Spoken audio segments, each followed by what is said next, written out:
Ketemu dengan saya, Riki Sanjaya, seorang praktisi hukum di Kota Malang.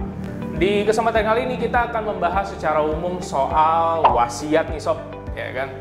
Sobat pasti pernah lihat deh nonton sinetron yang ceritanya seorang ibu mertua, ya kan, yang kaya raya, kemudian karena dia punya menantu yang durhaka dan anak yang durhaka, kemudian dia membuat, sebelum dia meninggal, dia membuat sebuah pesan, ya, tertulis di secari kertas, menyatakan bahwa seluruh hartanya diberikan kepada rumah ibadah, kepada masjid, ya kan. Kemudian dilanjut dengan cerita anak yang durhaka ini dan menantu yang durhaka ini begitu marah, begitu sedih karena ternyata harta dari orang tuanya yang kaya raya itu seluruhnya diberikan kepada masjid. Pertanyaannya, di dalam dunia real kira-kira seperti itu nggak sih sob? Nah, ini yang akan kita bahas nih sob, ya kan. Nah, sebenarnya wasiat itu apa sih sob, ya kan? Mudahnya, singkatnya, simpelnya, wasiat itu adalah pesan pribadi dari seseorang, ya kan.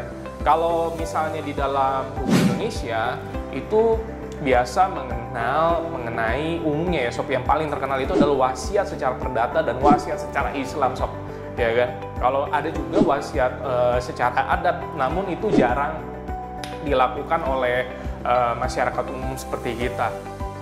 Nah, yang akan saya bahas kali ini adalah mengenai wasiat secara perdata atau umum nih sob, ya kan. Nah, wasiat secara perdata itu biasa diatur di pasal 930 KUH Perdata nih sob. Yang intinya adalah bahwa wasiat itu adalah sebuah pesan yang disampaikan oleh seseorang. Ya sob, ini yang harus digarisbawahi, seseorang. Jadi wasiat itu tidak boleh 2 orang itu atau 3 orang menyatakan dalam sebuah atau secari surat wasiat. Begitu sob, itu yang harus dipahami dulu. Kemudian isi dari wasiat itu apa sih sob kira-kira, ya kan? Nah, kalau di dalam hukum kita itu simpelnya kita mengenal isi wasiat itu terdiri dari 4 nih sob, ya kan.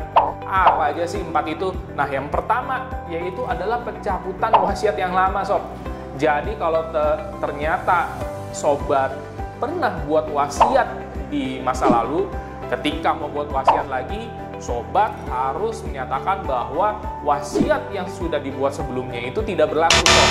Sebenarnya tujuannya untuk memastikan adanya kepastian hukum sob. Bingung dong kalau sobat buat ada 100 wasiat, ya kan? Wasiat mana yang harus dipakai? Wasiat mana yang harus digunakan? Itulah pentingnya mengapa dalam isi surat wasiat harus menyatakan ada pencabutan wasiat sebelumnya. Nah, kemudian yang kedua, isi wasiat ini juga bisa isinya adalah pengangkatan ahli waris nih sob, ya kan? Pengangkatan ahli waris itu apa? Sebenarnya di cerita yang saya sampaikan tadi soal sinetron tadi ada benarnya loh sob. Jadi kita bisa mengangkat seorang ahli waris di luar ahli waris yang sah. Wah, maksudnya gimana tuh? Nanti sob kita bahas lebih detail di kesempatan yang mendatang khusus waris.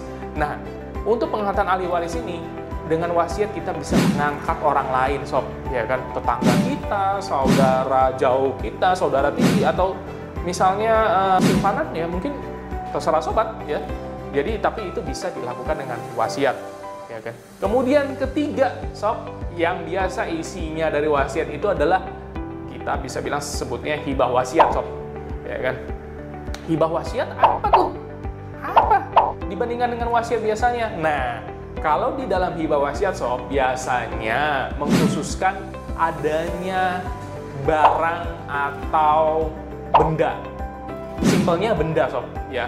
Jadi kalau benda itu ada benda bergerak dan benda tidak bergerak. Misalnya memberikan sebuah rumah di mana, di Menteng atau di Ijen, ya kan, untuk anak pertama saya. Nah, itu bisa dikategorikan sebagai hibah wasiat nih sob, ya kan.